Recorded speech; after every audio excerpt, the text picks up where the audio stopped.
Hello.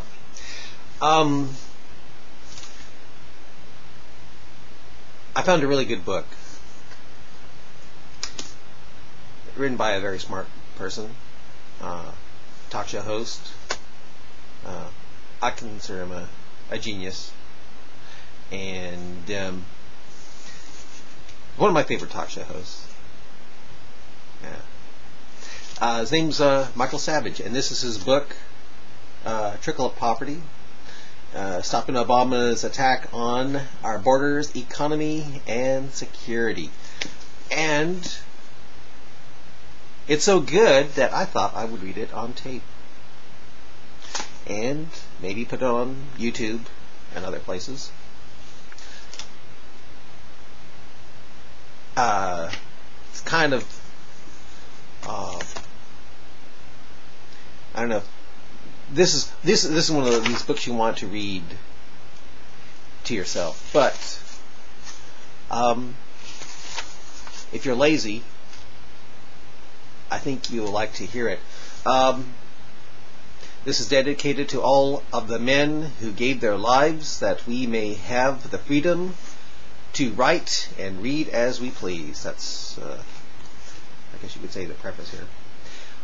I really think this is one of the best books out there.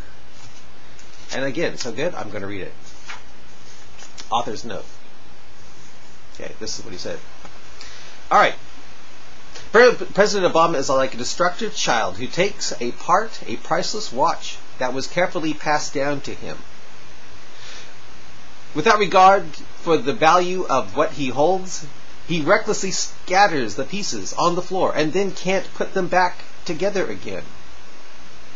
Failing to learn from his mistake, this destructive child moves on to another room where he finds another watch to take apart. Once again, he cannot put the pieces back together. That doesn't stop him from tearing apart yet another costly timepiece until all that's left are the pieces of discarded, functionless watches lying at his feet. What's worse is that nobody steps in to stop him before he destroys again. You know, it's like, I know, it's like no one seems to care. You know what I mean? He's just getting away with this. It's amazing.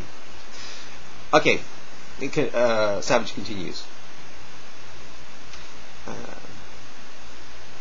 I've been watching in stunned amazement as Obama, the destroyer, systematically takes apart America piece by piece, while the complicit fifth column government media complex and the lapdog political leaders remain silent.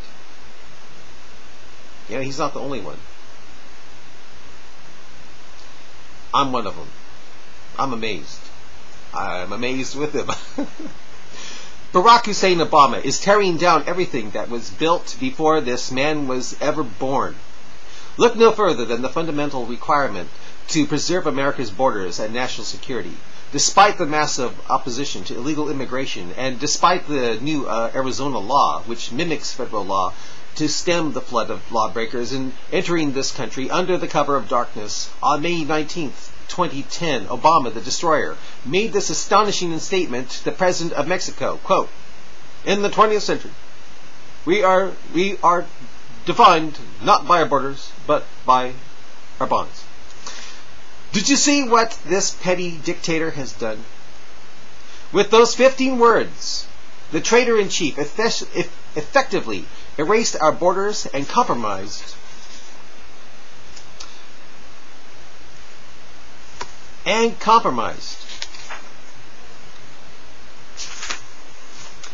our sovereignty.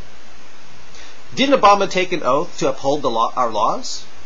Didn't he take an oath to defend our borders against all enemies, both domestic and foreign? Without clearly defined borders, anyone can waltz right into America, including those who would kill us while we slept.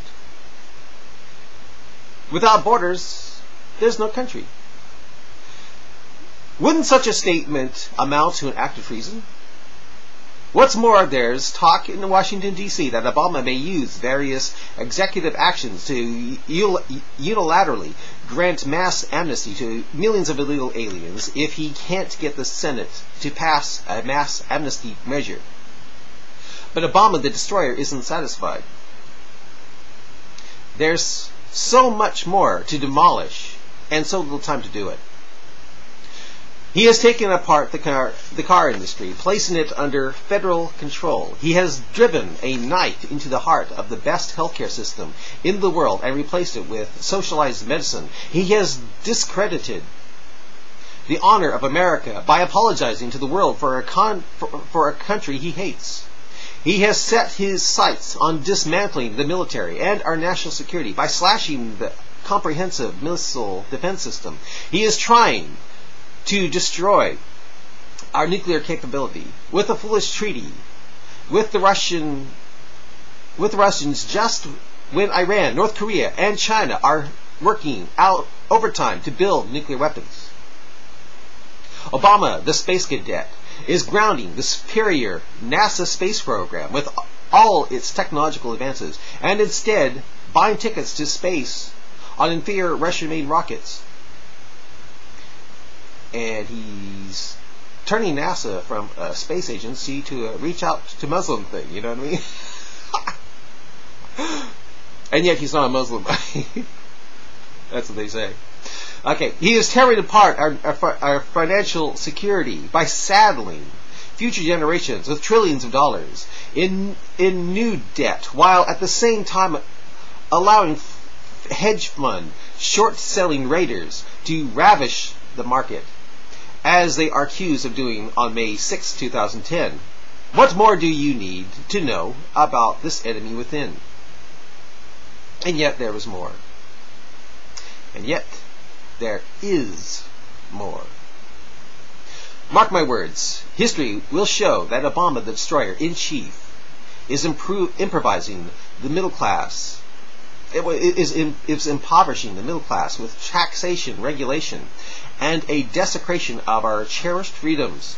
Moreover, as I will demonstrate in this book, Barack Obama is a naked Marxist-Leninist whose whole ambition in life is to transform America into the USSA, the United Socialist States of America.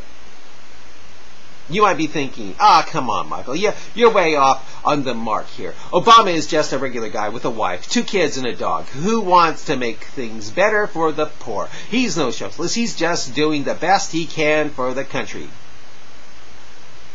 You're wrong. While Obama's Robin Hood persona is the popular view, it's inaccurate, as I will demonstrate. Look no further than where the money has actually gone from your pockets. Unlike the legendary medieval outlaw lurking in Sherwood Forest, a man whose mission was the betterment of the poor, President Obama has robbed from the middle class to give to the rich. You may want to read that again. Contrary to how it's been sold, there's no money falling down from the rich to the bottom, to the poverty-stricken. Don't take my word for it. The evidence is everywhere. Millions of families in the middle class have lost their homes either to foreclosure on a short sale because they could no longer make their mortgage payments. Foreclosures and mortgage delinquency in the United States are at the highest level, and mortgage delinquency in the United States, at the highest level since 1972. Likewise, both business and personal bankruptcy filings are on the rise, with 2009 ranking as one of the highest on record. I will continue with part 2.